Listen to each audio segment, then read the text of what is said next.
Hello everyone, welcome back to my channel A to Z IAS। I am doctor Riddhi और आज मैं आप लोगों के लिए 6 चैप्टर लेके आई हूँ क्लास 6 NCERT ज्योग्राफी का, जो कि मेजर लैंडफॉर्म्स के बारे में है अर्थ के। इसमें हम माउंटेन्स, प्लेट्यूज, प्लेन्स, इन सब के बारे में बात करने वाले हैं। सो स्टार्ट करते हैं हमारे आज के लेक्चर से। तो पहला हम थोड़ा सा इंट्रोडक्शन ले लेते हैं, आखिर लैंडफॉर्म्स हैं क्या, किस तरीके के होते हैं, किस तरीके से बनते हैं। सो अर्थ में बहुत सारी वैरायटी के लैंडफॉर्म्स हैं, जैसे माउंटेन्स हो गए, माउंटेन रेंजेस हो गई, बेसिन्स हो गए, प्लेन्स हैं, प्लेट्यूज हैं, डिस्ट्रीब्यूटरी है, रिवर की ट्रिब्यूटरी है, लेक्स हैं, इस तरीके से। तो लैंडफॉर्म्स जो हैं वो दो तरीके से बनते हैं। पहला तरीका होता है इंटरनल प्रोसेस और दूसरा तरीका होता है एक्सटर्नल प्रोसेस। तो इंटरनल प्रोसेस में क्या होता है, जो हमारी अर्थ की सरफेस है उसका या तो अपलिफ्टमेंट होगा, यानी कि वो ऊपर जाएगी, या फिर उसकी सिंकिंग होगी, यानी कि वो नीचे चली जाएगी। तो या तो वो एलिवेशन बना लेगी या फिर वो डिप्रेशन बना लेगी। और जो दूसरा प्रोसेस है यानी कि एक्सटर्नल प्रोसेस, इसमें क्या होता है, जो हमारा लैंड की सरफेस है उसकी कंटिन्यूस वेयरिंग डाउन और रीबिल्डिंग होती रहती है। मतलब कि कंटिन्यूसली उसका इरोजन भी होता रहता है और धीरे धीरे वो रीबिल्ड भी होती रहती है। अब जो वेयरिंग होती है अर्थ की सरफेस की, उसको हम बोलते हैं इरोजन, जैसा कि मैंने अभी बताया। अब इरोजन के प्रोसेस से क्या होता है, जैसे सपोज करो हमारा लैंड एरिया इतना बड़ा है, हवा आई, वो मिट्टी उड़ा के ले गई, तो लैंड इरोड हो गया, तो इसकी हाइट जो है वो कम हो जाएगी। तो सरफेस जो है इरोजन के प्रोसेस से कम हो जाती है। और अगर सपोज करो कि बारिश आई और मिट्टी जो है वो बह के वापस इस सरफेस पे आ गई, तो इसकी हाइट जो है वो वापस से बढ़ जाएगी। तो इरोजन के प्रोसेस से जो सरफेस है वो नीचे हो जाती है, मतलब हाइट कम हो जाती है, और डिपोजिशन के प्रोसेस से वापस से हाइट जो है वो रीगेन कर ली जाती है। क्लियर हो गया। अब ये जो दोनों प्रोसेस हैं, ये रनिंग वाटर भी कैरी आउट कर सकता है, आइस भी कर सकती है और विंड भी कर सकती है। तीनों तरीके से दोनों प्रोसीजर किए जा सकते हैं, इरोजन भी और डिपोजिशन भी। तो ब्रॉड तरीके से अगर हम देखें तो हमारे अलग अलग लैंडफॉर्म्स को हम एलिवेशन और स्लोप के हिसाब से डिवाइड कर सकते हैं, ग्रुप कर सकते हैं। और किसमें?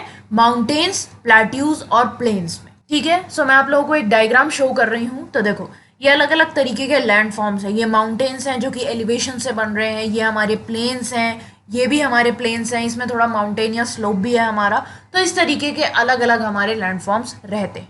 तो अब एक छोटे से फैक्ट पे आते हैं हम, डू यू नो वाले पे।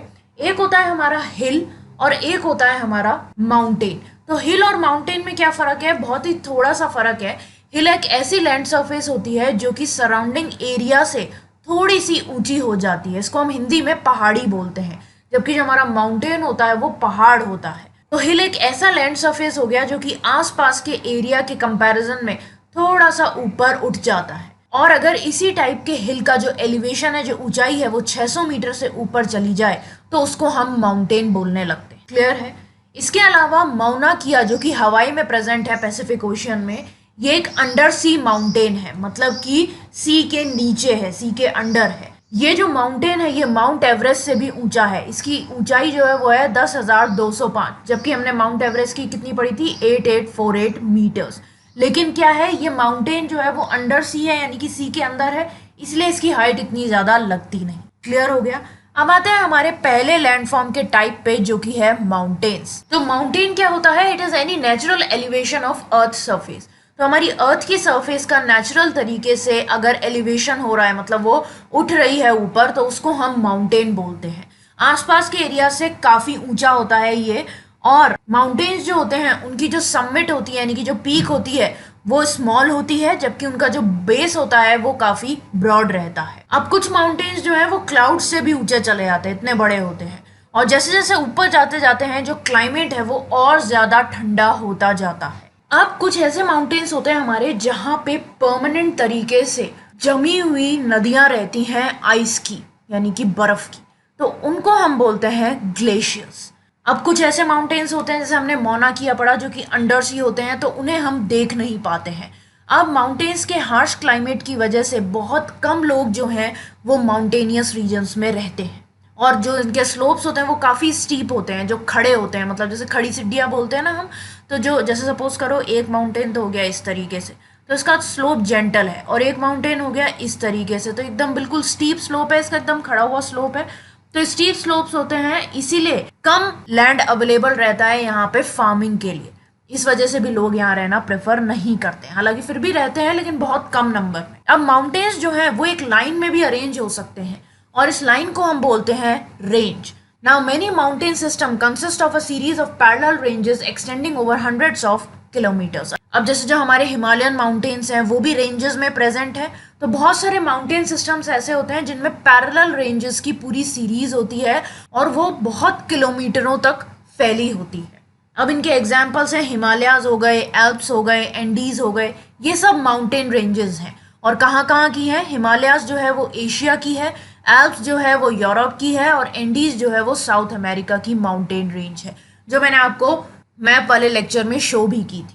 क्लियर है? अब माउंटेन्स जो है वो हाइट्स और शेप्स में वेरी करते हैं, कोई छोटा माउंटेन होता है, कोई बहुत बड़ा माउंटेन होता है। अब अगर हम माउंटेन के टाइप्स की बात करें तो 3 टाइप के माउंटेन्स होते हैं हमारे।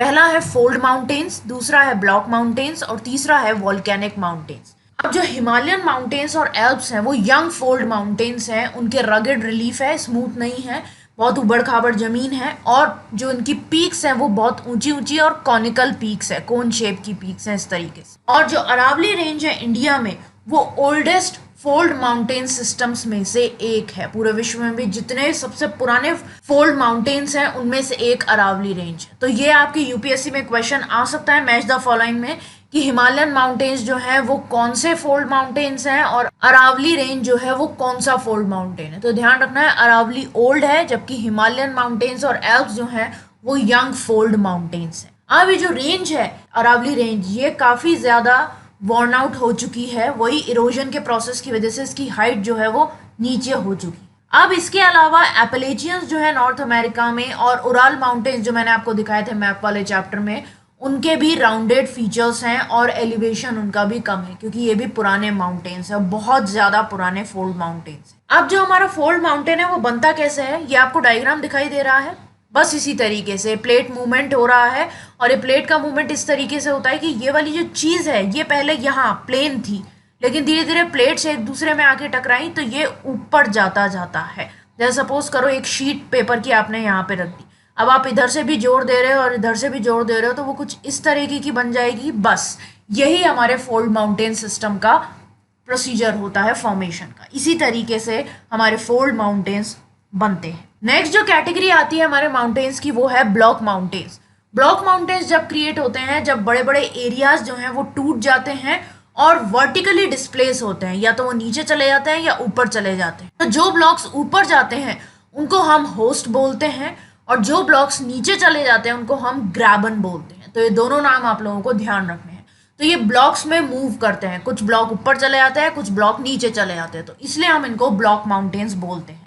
इनके एग्जाम्पल हैं जो राइन वैली है और जो वॉस्जस माउंटेन है यूरोप में, ये दोनों ही इसके एग्जाम्पल हैं इस टाइप के माउंटेन सिस्टम के। नेक्स्ट जो हमारा माउंटेन सिस्टम है वो है वॉल्केनिक माउंटेन्स। अब वॉल्केनिक माउंटेन्स नाम से ही पता चल रहा है वॉल्केनिक एक्टिविटी की वजह से बन रहे हैं, यानी कि ज्वालामुखी से। इनके एग्जाम्पल्स हैं Mount Kilimanjaro in Africa and Mount Fujiyama in Japan. तो इस तरीके के माउंटेन्स हैं जो कि जब हमारा ज्वालामुखी आता है तो उसकी वजह से बन जाते हैं। ज्वालामुखी आया है, पूरा फट जाता है, इसका लावा जो है वो नीचे आता जाता है तो वही पूरा माउंटेन बना लेते हैं, तो उनको हम बोलते हैं वॉल्केनिक माउंटेन। अब जो माउंटेन्स हैं हमारे उनके हमने टाइप्स तो देख लिए। अब माउंटेन्स की कोई यूजफुलनेस है भी या नहीं, तो बिल्कुल माउंटेन्स बहुत ज़्यादा यूजफुल होते हैं।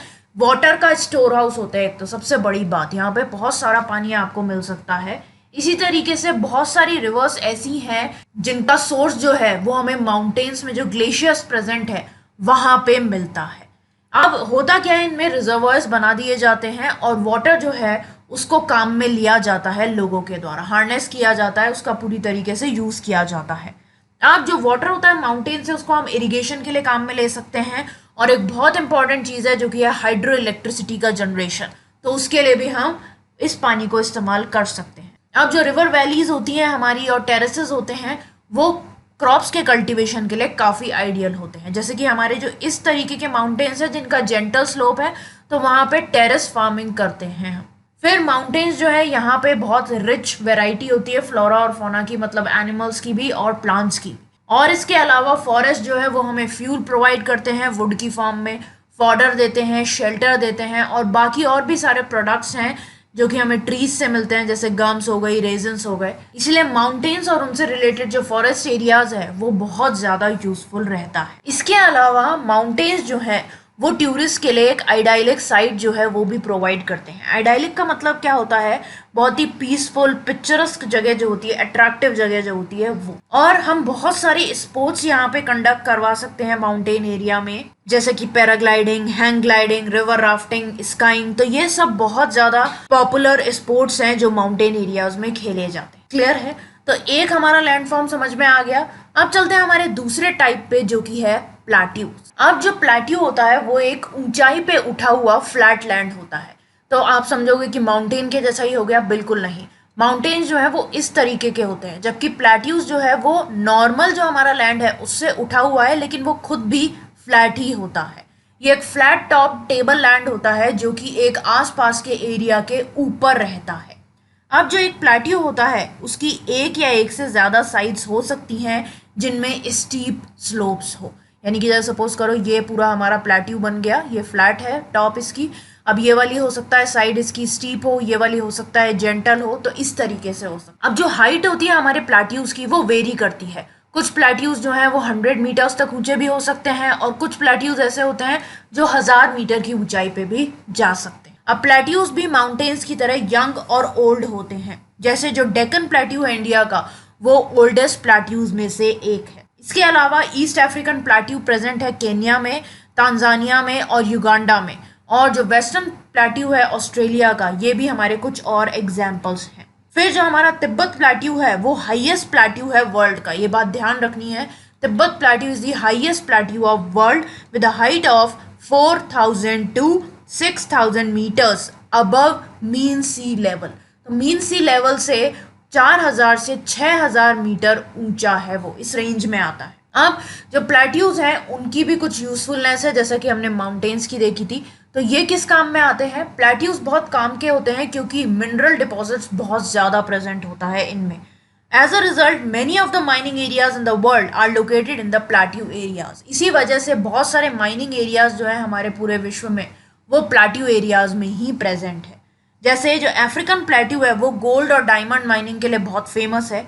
इंडिया में भी आयरन, कोल और मैंगनीज के बहुत सारे रिजर्व मिलते हैं हमें छोटा नागपुर प्लेट्यू में। आप लोगों को कमेंट सेक्शन में मुझे बताना है कि छोटा नागपुर प्लेट्यू कौन से स्टेट में सिचुएटेड है। अब प्लेट्यू एरियाज जो होते हैं वहाँ पे कुछ वाटरफॉल्स भी हो सकते हैं, क्योंकि रिवर जो है वो एक बहुत ही ऊंची हाइट से नीचे गिरती हैं, इसीलिए वहाँ पे झरने बन जाते हैं। ऐसे ही कुछ एग्जाम्पल्स इंडिया में भी हैं, जैसे छोटा नागपुर प्लेट्यू जो है वहाँ पे हुंद्रू फॉल्स हैं, अगर आपने नाम सुना हो तो। और ये कौन सी रिवर पे है? सुवर्ण रेखा रिवर पे है। तो ये बात ध्यान रखनी है, सुवर्ण रेखा रिवर पे हुंद्रू फॉल्स हैं जो कि छोटा नागपुर प्लेट्यू में आते हैं। फिर जॉग फॉल्स जो हैं वो आते हैं कर्नाटका में। तो ये कुछ एग्जाम्पल्स हैं हमारे वाटरफॉल्स के जो कि प्लेट्यूज पे प्रेजेंट है। अब जो लावा प्लेट्यूज होते हैं वो ब्लैक सॉइल में काफ़ी अच्छे होते हैं, और ब्लैक सॉइल हमें पता है कि बहुत ज़्यादा फर्टाइल होती है और कल्टीवेशन के लिए अच्छी होती है। और जो कॉटन है हमारी वो हम ब्लैक सॉइल में ही उगाते हैं, ये बात भी ध्यान रखनी है। बहुत सारे प्लेट्यूज जो है वो सीनिक स्पॉट्स भी हैं, और यहाँ पे भी टूरिस्ट बहुत ज़्यादा आते हैं। क्लियर हो गया? अब आते हैं हमारे थर्ड टाइप पे जो कि है प्लेन्स। अब प्लेन्स जो हैं they are large stretches of flat land. तो इनमें लैंड जो है वो कहीं भी एलिवेशन या डिप्रेशन नहीं होता है, फ्लैट लैंड होता है, और उसके बड़े बड़े स्ट्रेचेस जो हैं उनको हम प्लेन्स बोलते हैं। They are generally not more than 200 metres above mean sea level. तो अगर हम मीन सी लेवल से देखें तो ये 200 मीटर की ऊंचाई पे हो सकते हैं ज़्यादा से ज़्यादा, उससे ऊपर नहीं होते। अब कुछ प्लेन्स तो ऐसे हैं बहुत ज़्यादा लेवल पे हैं, मतलब बिल्कुल भी उबड़ खाबड़ नहीं है, एकदम सीधे हैं। और कुछ ये है कि उनमें अंडुलेशंस हो सकती हैं, मतलब कि वही उबड़ खाबड़ जमीन हो सकती है, लेकिन आप फिर भी माउंटेन्स और प्लेट्यूज जैसे नहीं होते। अब बहुत सारे जो प्लेन्स हैं ये रिवर्स और उनकी ट्रिब्यूटरीज बनाती हैं। अब रिवर्स क्या करती हैं? वो माउंटेन के स्लोप से फ्लो डाउन करके उनको इरोड करती हुई जाती हैं, और जो इरोडेड मटेरियल होता है उसको वो अपने साथ कैरी करके लेके जाती हैं। और जो इरोडेड मटेरियल होता है इसमें स्टोन्स, सैंड, सिल्ट सब चीज़ें प्रेजेंट होती हैं, और जहाँ पे वो बह के जाती हैं वहाँ पे वो उस मटेरियल को डिपॉजिट करती जाती हैं वैलीज में, और जो भी उनका कोर्स वो लेती हैं वहाँ पे। तो यहीं से इन डिपॉजिट से ही जो हमारे प्लेन्स हैं वो बनते जाते हैं। जनरली जो हमारे प्लेन्स होते हैं वो बहुत ही उपजाऊ होते हैं, फर्टाइल होते हैं। यहाँ पे हम आराम से ट्रांसपोर्ट नेटवर्क का कंस्ट्रक्शन कर सकते हैं, इसी वजह से जो हमारे प्लेन्स हैं वो थिकली पॉपुलेटेड रीजन्स होते हैं वर्ल्ड के। जैसे माउंटेनियस रीजन में बहुत कम लोग रहते हैं, प्लेट्यू रीजन में भी, लेकिन जो प्लेन वाला रीजन है वहाँ पे सबसे ज़्यादा पॉपुलेशन हमारी रहती है। अब बहुत सारे बड़े बड़े प्लेन्स जो हैं वो एशिया और नॉर्थ अमेरिका में बने हुए हैं। जैसे एशिया में ऐसे प्लेन्स हमें गंगा और ब्रह्मपुत्रा नदी ने बना के दिए हैं। इसके अलावा चाइना में जो यांगजे नदी है उसने भी इसी तरीके के बड़े बड़े प्लेन्स बना रखे। अब जो प्लेन्स हैं they are most useful areas for human habitation. तो हमारे रहने के लिए सबसे अच्छे और सबसे यूजफुल एरियाज होते हैं प्लेन्स। जैसा कि आपको इस पिक्चर में दिखाई दे रहा है, देखो दूर दूर तक आपको कोई भी ऊंचाई नहीं दिखाई दे रही, एकदम सपाट लैंड है, सपाट जमीन है हमारी। तो यही होते हैं प्लेन्स। अब यहाँ पे बहुत ज्यादा कॉन्सेंट्रेशन होती है लोगों की, मतलब कि ज्यादा लोग रहते हैं, क्योंकि यहाँ पे फ्लैट लैंड अवेलेबल है जिसके थ्रू हम अपना हाउस, अपनी बिल्डिंग्स कंस्ट्रक्ट कर सकते हैं और इवन कल्टीवेशन भी कर सकते हैं। और यहाँ की सॉइल बहुत ज़्यादा फर्टाइल होती है, इसलिए लैंड जो है वो बहुत ज़्यादा प्रोडक्टिव होता है। तो यहाँ पे हम आराम से एग्रीकल्चर कर सकते हैं। इंडिया में भी जो इंडो गैंजेटिक प्लेन्स हैं वो सबसे ज़्यादा डेंसली पॉपुलेटेड रीजन है हमारी कंट्री का। क्लियर हो गया? तो ये थे हमारे 3 टाइप के लैंडफॉर्म्स। अब आते हैं हमारे एक लास्ट टॉपिक पे जो कि है लैंडफॉर्म एंड दी पीपल के बारे में। अब ह्यूमंस जो हैं वो अलग अलग टाइप के लैंडफॉर्म पे अलग अलग तरीके से रहते हैं। जैसे कि जो माउंटेनियस एरियाज हैं वहाँ पे थोड़ी ज़िंदगी हमारी डिफ़िकल्ट रहती है। प्लेन्स जो हैं वहाँ पे काफ़ी अच्छी कंडीशंस रहती हैं, यहाँ पे हम इजीली क्रॉप्स ग्रो कर सकते हैं, हाउस बिल्ड कर सकते हैं, रोड बना सकते हैं। लेकिन माउंटेन में हम ये चीज़ आसानी से नहीं कर सकते। इसके अलावा कभी कभी नेचुरल कैलामिटीज़ आ जाती हैं, जैसे अर्थक्वेक आ गया, वोल्केनिक इरप्शन आ गया, स्टॉर्म्स आ गए, फ्लड्स आ गए, जिसकी वजह से वाइड स्प्रेड डिस्ट्रक्शन भी हो जाता है।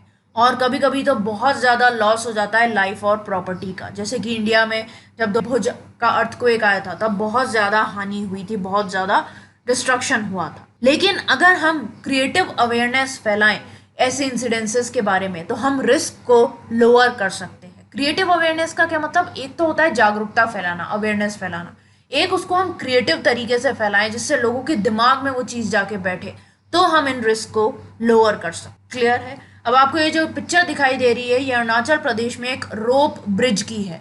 हालांकि आजकल इस तरह के ब्रिजेस आपने कई बार टीवी सीरियल्स में और मूवीज में देखे ही होंगे, तो उसी टाइप के ये ब्रिज है। क्लियर है? अब ये हो गया हमारा चैप्टर कंप्लीट। लास्ट में एक डू यू नो वाला फैक्ट पढ़ लेते हैं फटाफट से, स्वच्छ भारत मिशन के बारे में। तो हेल्दी माइंड जो है वो हेल्दी बॉडी में रहता है, और एक हेल्दी बॉडी के लिए clean environment, particularly clean water, air और हाइजीनिक सराउंडिंग होना बहुत ज़रूरी है। इसीलिए जो गवर्नमेंट ऑफ इंडिया है उसने एक प्रोग्राम चलाया है स्वच्छ भारत मिशन, जिसका एम यही है कि ये सारी चीज़ें यानी कि क्लीन वाटर, एयर और हाइजीनिक सराउंडिंग्स सब लोगों को अवेलेबल रहे, जो कि अभी तक चल रहा है, जिसकी वजह से आपके घर के बाहर रोज वो कचरे वाली गाड़ी आती है। ठीक है? सो ये हो गया हमारा आज का चैप्टर कंप्लीट। नेक्स्ट जो लेक्चर रहेगा हमारा उसमें हम 7th चैप्टर पढ़ेंगे क्लास 6 एनसीईआरटी ज्योग्राफी का, जो कि इंडिया के बारे में है। थोड़ा सा इंडिया की लोकेशन कहाँ पे है, इंडिया की पॉलिटिकल और एडमिनिस्ट्रेटिव डिविजन्स क्या हैं, ये सब के बारे में हम नेक्स्ट लेक्चर में बात करें। ओके, सो मैं होप करती हूँ कि आपको आज का लेक्चर अच्छी तरीके से समझ में आ गया होगा। कोई भी डाउट अगर आप लोगों का आता है तो आप कमेंट सेक्शन में मुझसे बेझिझक पूछ सकते हो। इसके अलावा इस लेक्चर की पीडीएफ आपको मेरे टेलीग्राम ग्रुप पे मिल जाएगी, जिसका लिंक मैंने डिस्क्रिप्शन बॉक्स में दे दिया, तो उसे भी जाके जरूर ज्वाइन। सो गाइज, अगर आप लोगों को ये वीडियो इन्फॉर्मेटिव लगा तो बेल आइकन को प्रेस करना मत भूलना, जिससे आगे भी आप लोगों को इसी तरीके के इन्फॉर्मेटिव वीडियोस मिलते रहें। ओके, सो आज के लिए बस इतना ही। That's all for today guys. Thanks for watching. Have a nice day.